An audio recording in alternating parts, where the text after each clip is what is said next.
200억 원 넘게 시세 차익 낸 도곡동 땅이 이명박 대통령이 실소유주다를 외친 이 남자. 노무현 전 대통령을 죽음으로 몰았던 태광실업 세무조사는 국세청의 정치적 기획수사다를 주장한 이 남자. 수동 안원구가 돌아왔다. 전 대구지방국세청 청장이다. 서울지방국세청 국장도 지낸 그는 지난해 수감 생활을 마쳤다. 안전국장은 세무조사 무마를 청탁하는 기업들에게 부인이 운영하는 화랑에서 그림을 강매시킨 혐의로 징역 2년을 선고받았다. 일명 한상률 게이트라 불리는 국세청의 전방위 의혹 사건을 폭로해온 안원구. MB의 약점을 쥐고 국세청의 비리를 폭로하다 국세청 감찰팀에 불법 감금까지 당했다는 이 남자. 잃어버린 퍼즐을 들고 돌아온 안원구 전 서울지방 국세청 국장을 만나보자. 네, 수영생활 마치고 지난 4년간의 일들, 억울한 일들을 다 한 맺힌 이야기를 이 책에 담아 들고 오셨습니다. 안원구 전 대구지방국세청장, 네, 진실을 좀 들어보도록 하겠습니다. 안녕하십니까? 안녕하십니까? 네. 오래간만입니다. 예. 그 도곡동 땅 얘기 맨 처음에 시작했었으니까요. 예. 네. 그 이제 이명박 대통령이 그 당시에 이제 경선할 때 이제 박근혜 후보하고 2007년 예. 7, 8월이죠. 예. 그때 그러니까 이명박 대통령이 그 도곡동 땅이 실소유자라는 사실을 어떻게 아셨습니까? 그거 좀 자세히 얘기해. 네.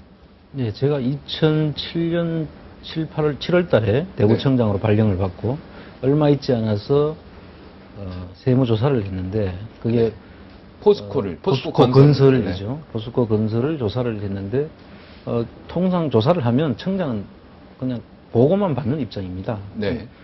근데 어느 날 그 조사 진행 중에 직원들이 갑자기 청장한테 그 긴급하게 보고 드릴 일이 있다고 해서 네. 제 방을 노크를 했습니다. 네. 그래서 무슨 그 보통 조사 내용에 대해서는 보고를 잘 하지 않기 때문에 결과만 보고를 받는데 그날따라 이제 그 서류를 가지고 제 방에 들어왔습니다. 그래서 그 내용을 딱 내놓고 보는 순간에 제가 상당히 경직이 됐죠. 아, 거기에 뭐라고 써져 있었습니까? 그러니까 이제 문건을 처음 딱 넘기니까 그 도곡동 땅 몇 번지 몇 번지 이렇게 위에 있고 네. 중간쯤에 이제 실소유주 땡땡 이명박 이런 문구를 제가 봤죠. 그게 실소유자 땡땡 이명박. 네, 이게 그렇습니다. 아, 그걸 딱 보셨군요, 그 네, 문건을. 그렇습니다. 네. 그 그래서 어떻게 했습니까? 예. 그 순간 제가 그 공무원으로서 또 국세청 조직이 정치에 휘말려서는 안 된다는 생각이 머릿속을 스쳤고 네. 그래서 그 직원들 보면 그 사실 뒤에 문건을 보기는 봤지만 네. 그 제가 그 눈에 사실 들어오지도 않았어요. 사실 그냥 네. 보기만 넘기다가 직원들 보고 그렇습니다. 이게 어디까지 아느냐. 네. 당신들 외에 보고 온 그 사람 국장 과장 그 외에 누가 아느냐? 누가 또 더 아느냐. 이 문건을 본 사람이 또 누가 있느냐? 그러니까 조사 직원들은 봤을 수도 있다. 그러니까 그 영치를 해올 때 네. 가져온 직원 실무자들. 네. 그래서 그리고 그 다음에 또 누가 더 아느냐. 네. 혹시 그 포스코 건설 직원들도 아느냐 내가 물었죠. 네. 그랬더니 그건 모를 수도 있다. 그래서 제가 순간 이걸 어떻게 해야 될 것이냐를 이제 판단하는 게 그때는 제일 큰 문제였습니다. 그래서 그 직원들 보고 만약에 포스코 건설 직원들이 모르면 네. 이거는 그냥 우리가 가져온 그대로 네. 돌려주라. 아. 왜냐하면 그게 95, 6년도 자료였단 말이에요. 네. 제가 2007년도에 조사를 했지만 2002년도와 2003년도 조사를 하기 있는데 네. 사실 95년도 문건은 그 조사 범위에도 포함이 되지도 않기 때문에 네, 그러네요. 사실 우리가 볼 이유가 없는 문건이었고 네. 제가 그 순간 그 이야기를 직원들한테 하면서 이거는 우리 조사의 본질과는 관계가 없는 것이니 이거를 온대로 그대로 돌려주고 이 문제가 밖으로 나가지 않도록 전 직원들을 입조심을 시켜라. 네. 거기 온 내 국장 과장을 보고 내가 단단히 네. 이제 시킨 사실이 있습니다. 네. 여기까지 하시죠. 예. 네. 이거 잃어버린 퍼즐 제목 참 좋습니다. 그렇습니까? 아, 퍼즐을 잃어버렸네. 이 책을 내신 이유. 이 책이 지금 말하신 내용이 그대로 있죠. 그렇습니다. 네, 이 책이 그대로 있습니다. 제가 뭐 방송에서 얘기한 거지만 이 책이 사실 다 있습니다. 이 책에 낸 이 책을 고민 끝에 내셨을 것 같아요. 여기에 모든 비화가 다 들어가 있습니다. 제가 잠깐 봤더니 이 책을 낸 이유 좀 여기서 얘기해 주시죠. 사실 이 책을 낼 것이냐 네. 아니면 묻고 넘어갈 것이냐를 두고 많은 고민을 했었습니다. 결국 내 자신의 문제도 나타내야 되고 또 이 사회의 문제들을 또 지적도 하게 되면 여러 가지 이야기가 나올 수도 있다는 생각에서 여러 가지 번민을 했었는데 네. 그러나 이걸 꼭 그래도 내야 되겠다라는 제 나름대로 정리를 했는데 네. 그 첫 번째는 우선은 뭐 솔직히 말해서 내 개인적인 억울함이 제대로 알려져서 나를 신원하는 계기가 되기를 내가 바랐고 네.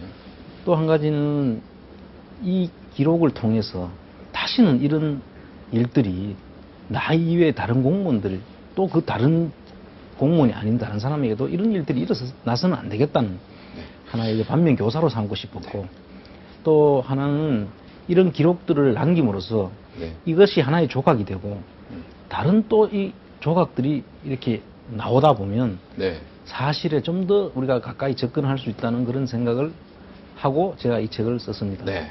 억울한, 그러니까 본인이 이제 감옥까지 가면서 국세청에서 쫓겨나게 되는데요. 자, 왜 본인이 대상이 됐다고 생각하십니까? 사실 저도 내가 왜 됐는지 왜 대상이 됐는지에 대해서는 처음엔 전혀 의아해했고 네.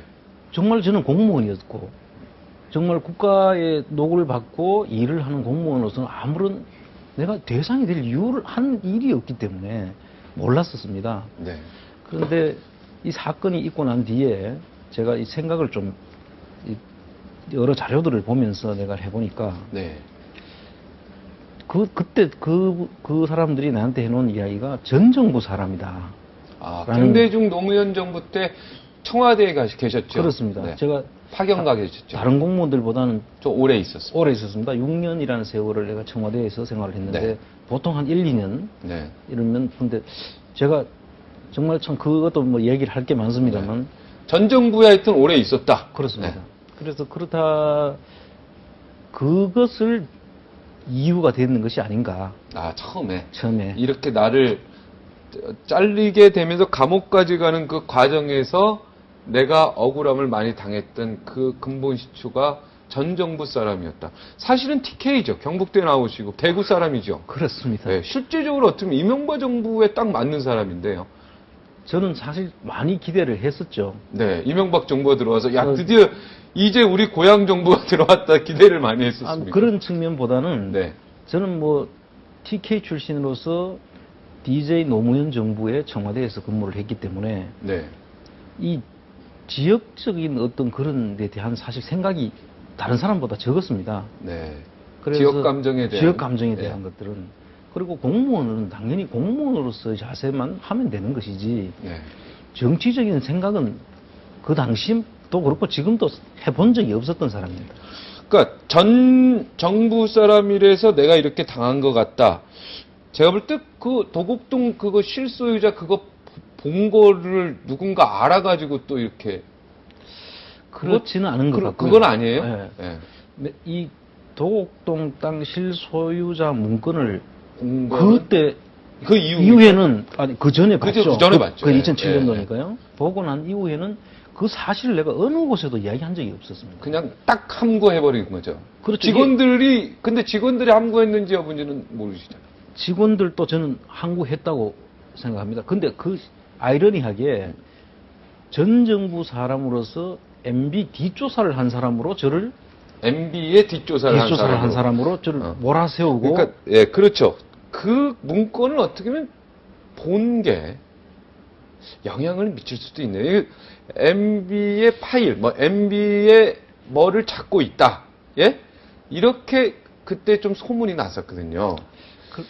그런데요. 예. 그게 내가 그 사실을 봤다는 사실을 이야기한 적이 없기 때문에 아니, 직원들은. 직원들도 그런 이야기를 한 적은 들어본 적이 없었습니다. 없는데 문제는 그건 뭐냐면 모르죠. 예. 그분들은, 전 정부 사람으로 해서 저를 사퇴시키려고 하는데 이 사퇴시키려고 하면서 문건을 가지고 있거나 또는 파일을 내가 만든 사람으로 나를 둔갑시켜 가지고 네. 내보내려고 나를 그 이유로 나를 그걸 달았기 때문에 네. 그렇지 않다라고 하는 가정에서 이 이야기가 나온 것이죠. 이렇게 거꾸로. 검찰의 하여튼 결과에는 이제 도곡동 땅은 이명박 대통령이 실소유자가 아니다라고 결론이 남은 부분이죠, 이거는. 검찰 결론은 그렇죠. 네, 검찰 결론은 이미 난 부분이니까. 네. 예.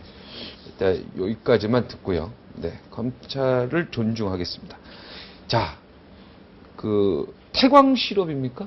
박연차 태광 그죠? 실업이죠. 박연차 회장. 태광 실업의 세무조사는 기획조사다. 기획조사. 그러니까 뭔가 목적을 갖고 시작한 조사다. 이렇게 주장하고 계시죠. 그 근거를 일단은 좀 이야기해 주실까요? 예, 태광실업 세무조사가 2008년도에 이루어졌는데요. 제가 그 당시에는 대구청장에서 서울청 세원관리국장으로 자천이 돼가지고 아, 대구청장 하다가 그렇습니다. 국세청의 세원관리국장으로 누가 봐도 그 당시 그게 또 화제가 됐어요. 완전 물먹었다 이렇게 됐죠. 네, 한 예. 2 내지 뭐 3단계를 자천했다. 네. 뭐 이렇게 그렇게 났었죠. 네. 그때 왜 자천됐습니까? 그거는 뭐 왜 자천됐는지는 제가 제 입으로 말씀드릴 수는 없고요. 네. 그 이야기를 하면 좀 긴 이야기가 될 것 아, 같습니다. 그렇습니까? 그게 한상률 청장하고 관련이 있는 거죠. 예, 그렇습니다. 그 책에 3억 원 얘기가 바로 그거죠. 그 이후에 자천됐습니까? 그렇습니다. 제가 2008년 3월 달에 2월 달이죠. 2월경에 한상률 청장이 당시 스위스 그랜드 호텔 일식당으로 저를 불러서 네. 차장직 제의를 했었고 네. 청장 바로 밑에 차장 1급제를 그렇습니다. 제의를 하셨고. 그때 다구청장 시절인데요. 차장 제의를 했었고 3억 원을 준비할 수 있느냐라고 했었고 아, 3억 원을 준비할 수 있느냐? 했었고 그 다음에 그냥 차장직을 제의한 것이 아니라 제가 잘 아는 선배들 그 당시에 소위 차장 물망에 있는 선배들을 쳐내야만 당신이 차장 같이 될 수 있다라는 이야기도 동시에 곁들였었어요. 네. 그래서 그거를 제가 선배들을 쳐내면서까지 네. 차장이 될 생각도 없었고 네. 그럴 이유가 없었죠 저한테는. 네. 그래서 사실상 거절을 한 게 된 거죠. 아, 3억 원을 근데 왜 달라고 한 겁니까? 그것까진 모르시죠? 그 필요하다고 얘기를 했죠. 이것도 검찰에서 사실이 아님이 검찰에서 사실이 아니라고 조사를 했는지는 모르겠고요. 네. 저는 그 이야기를 했었고 네. 검찰은 거절했다. 발표는 뭐 그냥 뭐 그럼 그때 3억을 만약에 줬으면 차장 되는 것이었네? 그건 알 수가 없죠. 그건 알 수 없습니까? 그리고 나서 한 달 뒤에 자천이 됩니다. 대구청장이. 그렇습니다. 서울 세원관리국. 그때 감이 무슨 감이 왔습니까? 자천 딱 됐을 때, 아, 내가 뭘 잘못했지? 딱 느낌이 딱 훅 아닙니까? 스위스 그랜드 호텔이 생각났습니까? 뭐가 생각났습니까? 사실 제가 그 당시에 대구청장에서 기수나 그 제가 가지고 있는 경력으로 봤을 때 바로 차장 가기는 좀 무리가 있었던 네, 무리가 것- 좀 있었죠. 있었습니다. 그런데 그 당시에 저는 몰랐지만 일부 그 전문지에서는 제가 차장 간다는 소문도 있었다고 네, 저도 소문은 들었습니다. 예, 그렇게 이야기가 났었다고 하더라고요. 네. 그런데 차장으로 제가 가는 것이 사실 딱히 맞지 않았고 나이나 여러 가지로 볼 때 제가 굳이 그렇지 않아도 빨리 가고 있는데 굳이 그렇게까지 선배들을 제치고 갈 이유는 사실 저한테는 없었던 거죠. 네. 하여튼 뭐 세원관리국장 자천될 때는 어찌됐든 본인이 자천이라 생각했고, 그죠? 기분은 무척 나쁘셨겠네, 그때는. 뭐 참 출근하기가 창피할 정도. 창피할 정도였죠. 하루하루가 참 힘들었습니다. 그러니까 본인은 그 스위스 그랜드 호텔에서 그 3억 원 차장 제의를 거절한 그거에 대해서 보복성이라고 판단하신 겁니까? 그 당시? 저는 그렇게 생각을 하고 네, 있습니다. 알겠습니다. 아, 자, 이제 그 아까 태광 실험 얘기했잖아요. 네, 그걸 네. 왜 기획조사라고 생각하십니까? 아, 예. 예. 그래서 그래서 이제 노무현 대통령의 어떻게 보면 자살까지 이어지는 이야기죠, 이게. 예. 그렇게 봐야 되죠. 네. 2008년도에 제가 자천이 돼 가지고 네. 그 여름 휴가였어요. 제가 네. 여름 휴가를 갔다가 네. 마지막 이제 출근을 앞둔 토요일이었습니다. 그날에. 네. 근데 이제 한상률 청장으로부터 그 토요일 그 휴무 날인데도 네. 전화가 왔어요. 네. 사무실로 나와줄 수 있느냐고. 네. 그래서 청장실로 제가 나갔습니다. 네. 갔더니 이제 태광실업 이야기를 하면서 네. 그쪽이 저 노무현 대통령 쪽의 자금줄이다. 네. 그쪽을 치려면 태광실업 세무조사에서 베트남에 있는 신발 공장 계좌를 까는 것이 관건이다. 네.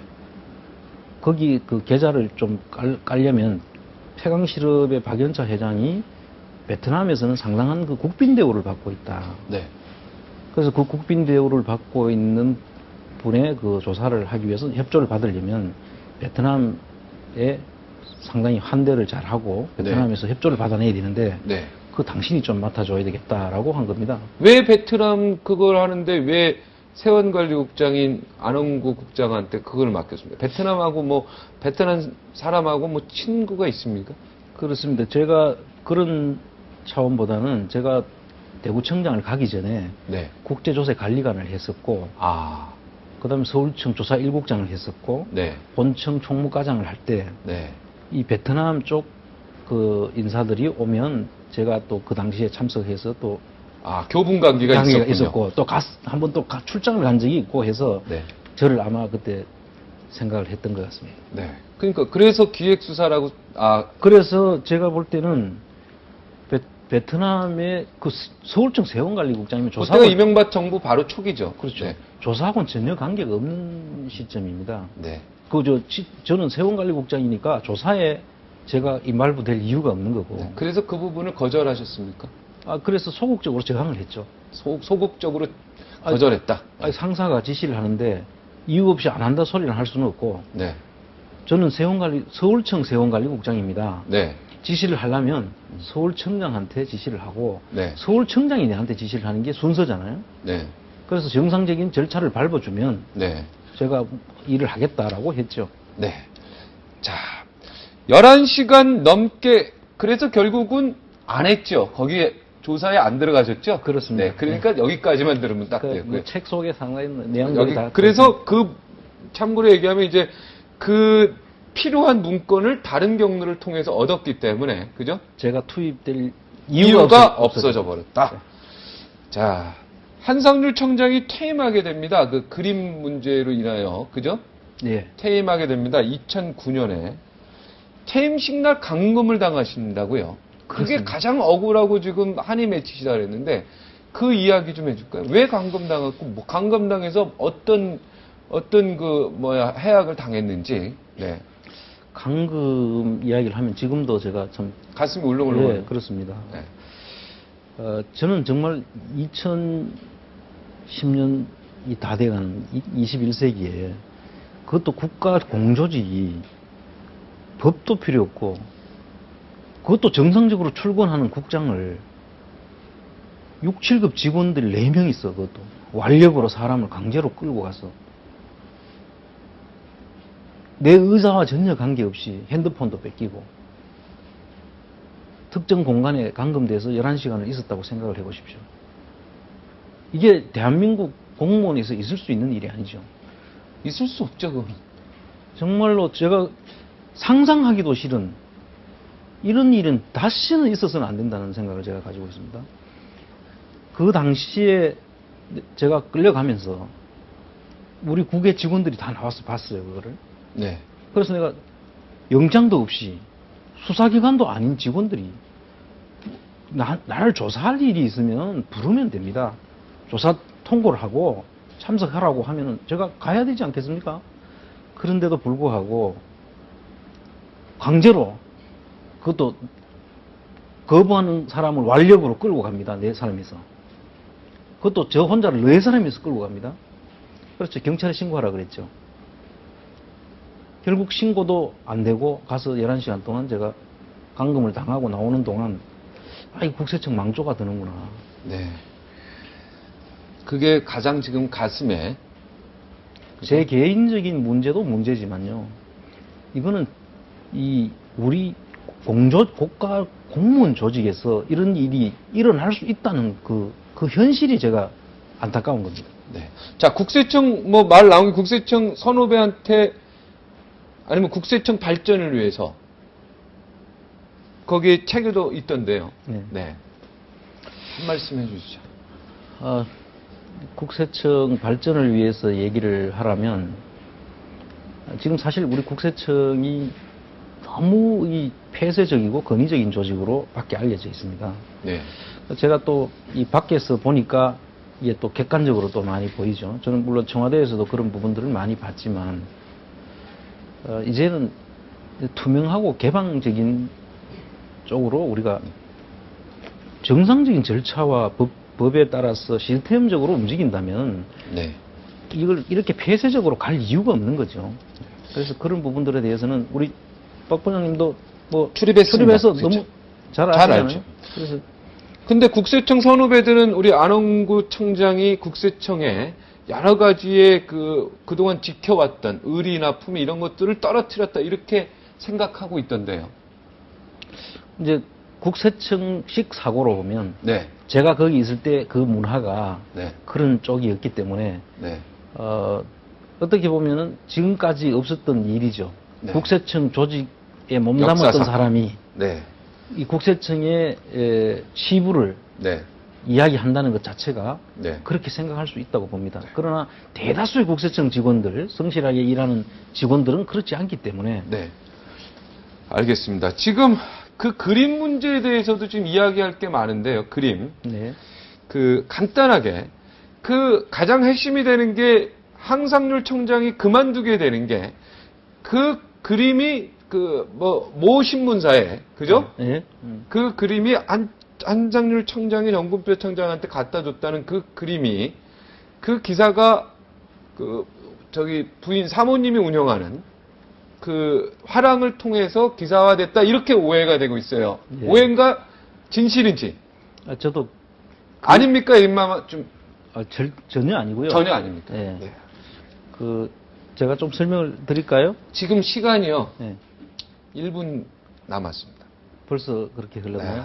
진짜 예. 제가 시간 이 계산을 잘못했는데 제가 2부를 한번 준비를 해보겠습니다. 그리고 마지막으로 대한민국 아니다 기다 절대 아니다 이거죠. 그 이야기를 나중에 꼭 듣고 싶고요. 정치 경제에 대해서도 감옥에 계시면서 이제 공부를 많이 하셨는데 차기 정부 지도자상 어차피 정부가 바뀌면서 엄청나게 억울한 누명이면 누명, 오해면 오해, 진실인지 하여튼 많은 고생을 하셨기 때문에 자, 그 부분 한 말씀 정리. 예, 차기 정부 지도자상이라면 제가 평소에 생각하던 게 있습니다. 우선은 너무 조급하지 않았으면 좋겠다는 거예요. 네. 차기 지도자가 되는 리더가 되시면 단기간에 자기 당대에 네. 뭐를 결과물까지 이루고 싶은 그렇게 욕심은 있겠지만 네. 그렇게 할 것이 아니라 우선 방향을 잡고 주춧돌을 놓는다는 심정으로 일을 좀 해줬으면 좋겠다는 것이 제 생각입니다. 그럼 다음 사람이 또 그 위에다 기둥도 세우고 또 다음 사람이 또 지붕도 놓고 그 다음 사람이 또 벽도 치고 이렇게 해서 좀 긴 안목으로 좀 가줬으면 한다는 게 첫 번째고요. 네. 두 번째로는 제가 볼 때는 이 소통과 통합이 지금 요즘 하도가 네. 돼 있지 않습니까? 네. 근데 우리가 보통 소통과 통합을 잘못 이해하고 있는 게 많다는 거죠. 다음 지도자들은 소통은 그야말로 대화하는 것이 소통이 아니다고 저는 봅니다. 소통은 역지사지하는 마음이 될 때 결국 소통이 된다. 네. 상대방이 심정이 돼보지 않으면은 네. 절대 이해할 수 없고 네. 정말 역지사지해야만이 포용과 배려가 나오고 그게 알겠습니다. 그림 이야기 좀 더 들었어요. 그 얘기 시간 제 2부를 준비하도록 하겠습니다. 오늘 시간 내주셔서 용기 있게 방송 첫 출연이죠? 태어나셔서. 그렇습니다. 태어나셔서 방송 처음 나오셨는데 오늘 잘하셨습니다. 오늘 고맙습니다. 고맙습니다. 감사합니다. 예. 꽃이 피면은 무척 아름답습니다. 하지만 꽃이 피어 있는 시간, 그 아름다운 시간은 매우 짧습니다. 네, 짧다라는 거. 이거 기억하시기 바랍니다. 여기서 마치겠습니다. 고맙습니다.